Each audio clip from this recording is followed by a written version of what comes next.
नरेंद्र दामोदर दास मोदी एक ऐसा नेता जिन्होंने सिर्फ फैसले नहीं किए बल्कि शासन की सोच ही बदल दी। पीएम नरेंद्र मोदी की 11 साल की अगुवाई शैली ने प्रशासन को जन केंद्रित बना दिया। आइए देखते हैं कुछ ऐसी कहानियां जो बताती हैं कि कैसे पीएम मोदी ने हर स्तर पर काम करने का तरीका बदल दिया, और यह भी समझते हैं कि कैसे उन्होंने सत्ता की ताकत को सेवा के भाव में तब्दील कर दिया। भारत माता की, भारत माता की।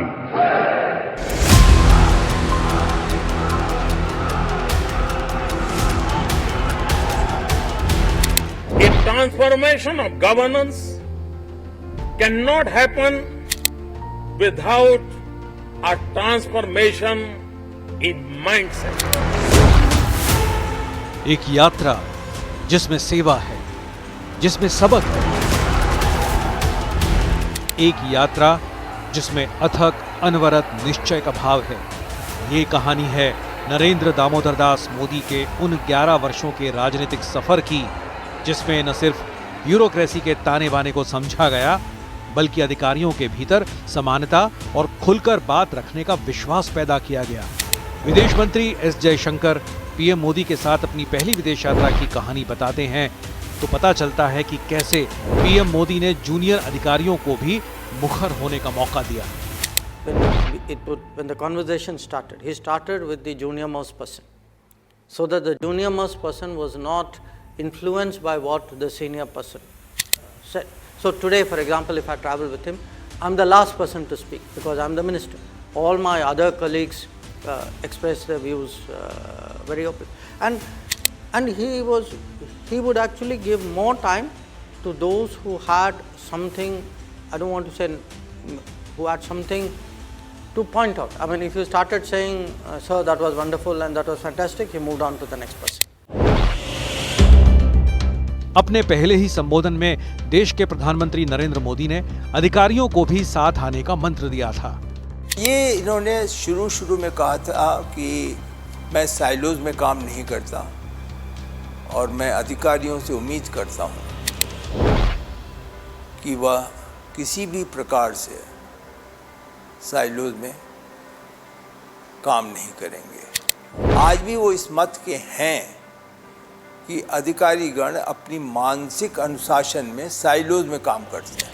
उनका अनुशासन जो है वो साइलोज में है, जिसको तोड़ना चाहते हैं। इन 11 वर्षों में पीएम मोदी ने न सिर्फ अधिकारियों में समानता का भाव पैदा किया बल्कि उन्होंने हर किसी के अनुभव से सीख ली, फिर चाहे वो कोई चपरासी ही क्यों ना हो। केंद्रीय मंत्री प्रहलाद जोशी एक ऐसी ही कहानी सुनाते हैं। यूं तो छोड़ो, बहुत दूर की बात है, इन लोगों से भी हम बात नहीं करते थे, बट पीएम साहब ने हमको एक bar council of ministers cabinet में शायद उन्होंने हमको बोला, तो इन लोगों से पूछो, उनके बहुत एक्सपीरियंस रहते हैं। तो उन्होंने अपने जो ऑफिस में ऑफिस बॉय था उनसे बातचीत कैसे किया वो हमको एक्सप्लेन किया था। तब से हम भी ये लोगों से बातचीत करना हमने शुरू की। पूर्व कैबिनेट सेक्रेटरी पी के सिन्हा बताते हैं कि ये पीएम मोदी की बदौलत ही संभव हुआ कि आज मंत्रियों को अपने विषय की पूरी जानकारी होती है, क्योंकि 2014 से पहले तक किसी भी विषय पर अटकने पर सचिवों को बुलाकर जानकारी ली जाती थी, लेकिन पीएम मोदी ने इस परिपाटी को बदल दिया। अब मंत्री पूरी तैयारी के साथ आते हैं। एक प्रथा और उन्होंने बदली थी कि पहले 2014 से पहले कैबिनेट प्रस्तावों पर जब डिस्कशन होता था कैबिनेट में, तो कई बार किसी मामले में ज़्यादा डिस्कशन होने लगे और मंत्रीगण उतना जवाब नहीं दे पाते, विभागीय मंत्री डिटेल में जानकारी रहती नहीं उनके पास, तो विभागीय सचिव जो बाहर इंतजार कर रहे होते थे उनको बुलाया जाता था कैबिनेट मीटिंग में और वो अपनी क्लैरिफिकेशंस देते थे। लेकिन ये प्रथा भी मोदी जी ने बदल दी।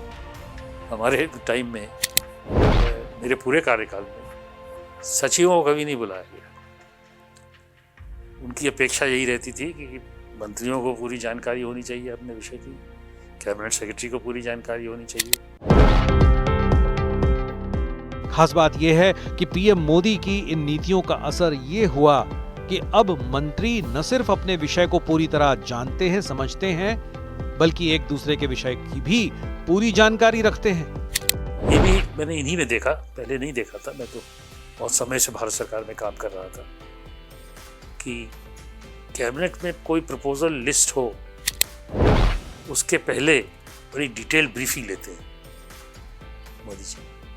पीएमओ अधिकारियों के साथ हर प्रपोजल को समझते हैं, उसमें क्या और सुधार हो सकता है वो देखते हैं। ईज ऑफ डूइंग बिजनेस में भारत की रैंकिंग 145 से 65 तक पहुंचना कोई साधारण उपलब्धि नहीं थी। ये संभव हुआ जन आंदोलन की भावना से। प्रधानमंत्री नरेंद्र मोदी ने मेक इन इंडिया को केवल एक नीति नहीं बल्कि एक राष्ट्रीय अभियान बना दिया। नीति आयोग के पूर्व सीईओ अमिताभ कांत बताते हैं कि कैसे पीएम मोदी ने सभी स्टेक होल्डर्स को एक किया और कैसे मेक इन इंडिया की पावर को अभूतपूर्व जन आंदोलन बना दिया।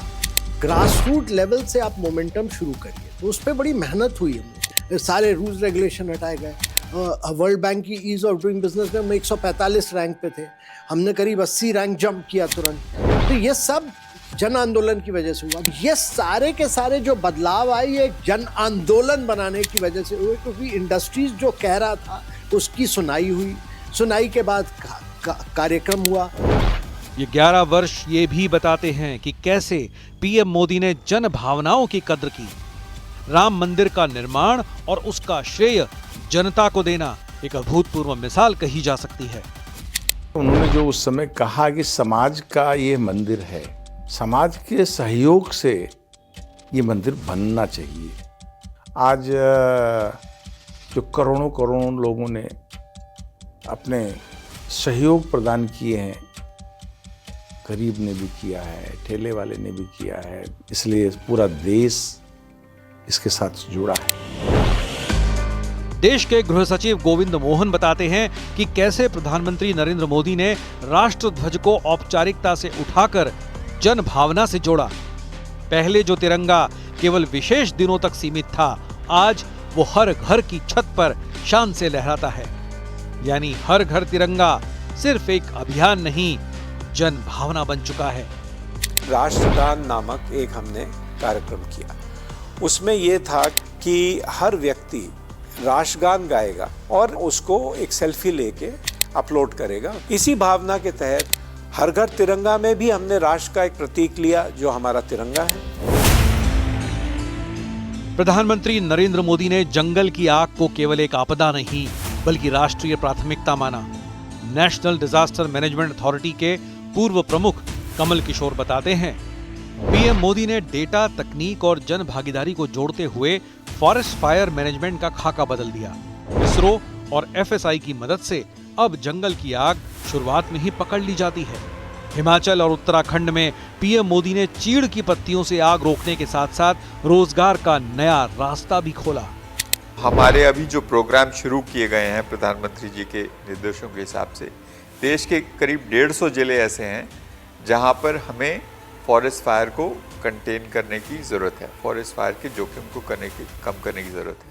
उसके लिए हम कैसे उनकी कैपेसिटी बिल्ड करें, कैसे उनको ऐसा इक्विपमेंट दें जो फॉरेस्ट फायर रिस्पॉन्स में काम आए। और दूसरा जो फॉरेस्ट मैनेजमेंट है, प्रधानमंत्री जी कहते रहे हैं कि good forest fire management is an integral part of good forest management. यानी प्रधानमंत्री नरेंद्र मोदी के इन 11 वर्षों के कार्यकाल में ब्यूरोक्रेसी में विश्वास, जनता में भागीदारी और विकास में न सिर्फ गति आई बल्कि ये कहानी साबित करती है कि कैसे इन 11 वर्षों में संकल्प से सिद्धि के मंत्र को साकार किया गया।